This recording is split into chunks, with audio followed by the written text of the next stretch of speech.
Car भक्तजनों, इस video में सुनेंगे कार्तिक मास महात्म कथा का 14वां अध्याय, जिसमें भगवान श्री हरि विष्णु और माता लक्ष्मी का जालंधर के घर में प्रवेश और वहां जाकर रहने के पश्चात जो हुआ उसके बारे में वर्णन किया गया है।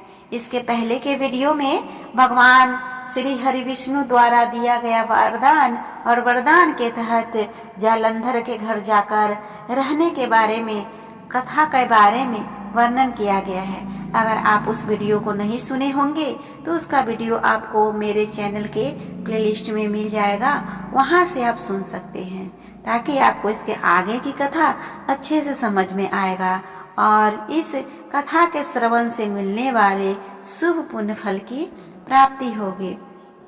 भक्तजनों, जैसा कि आप जानते हैं, कार्तिक मास को भगवान श्री हरि विष्णु के नाम पर पूर्णतः समर्पित किया गया है।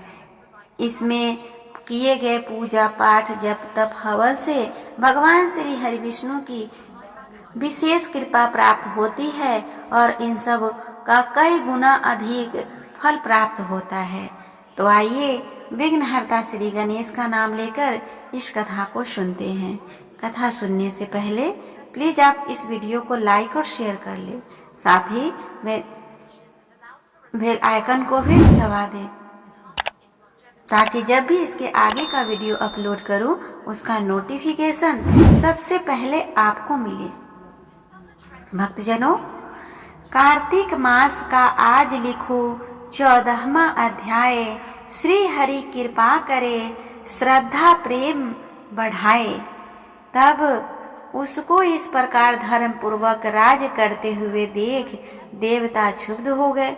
उन्होंने देवादिदेव शंकर का मन में स्मरण करना आरंभ किया।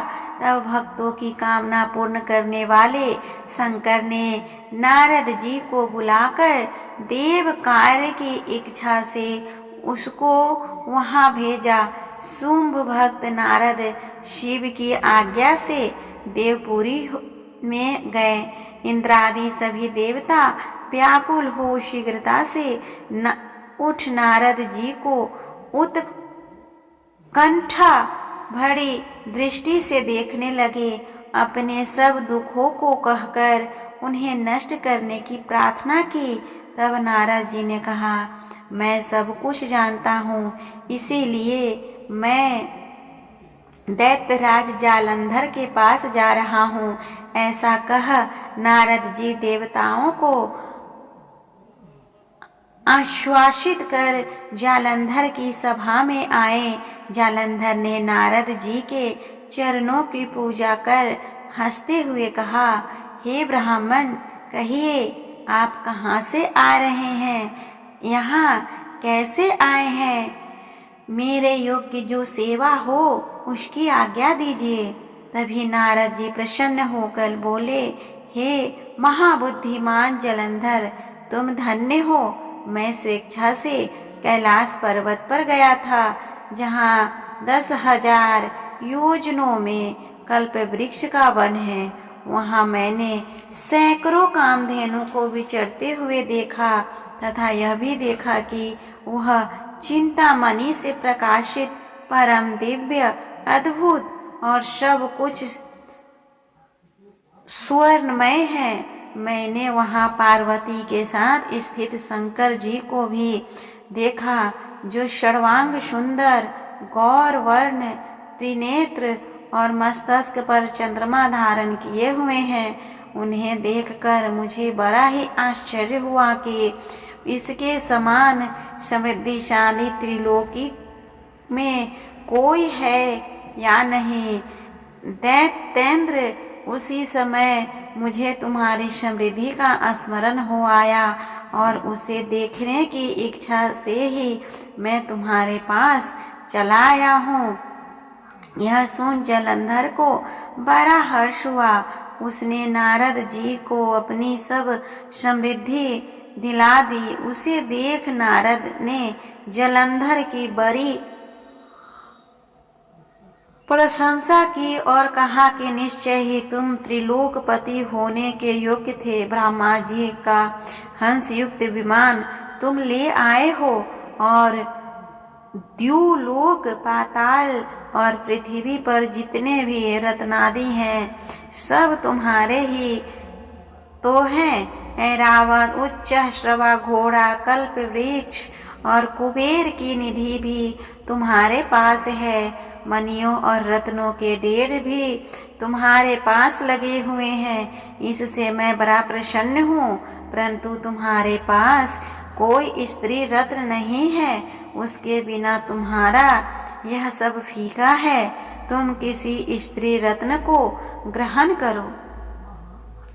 नारद जी के ऐसे वचन सुनकर दैत्यराज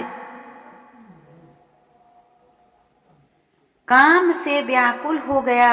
उसने नारद जी को प्रणाम कर पूछा कि ऐसी स्त्री कहाँ मिलेगी जो सब रत्नों में सर्वश्रेष्ठ हो।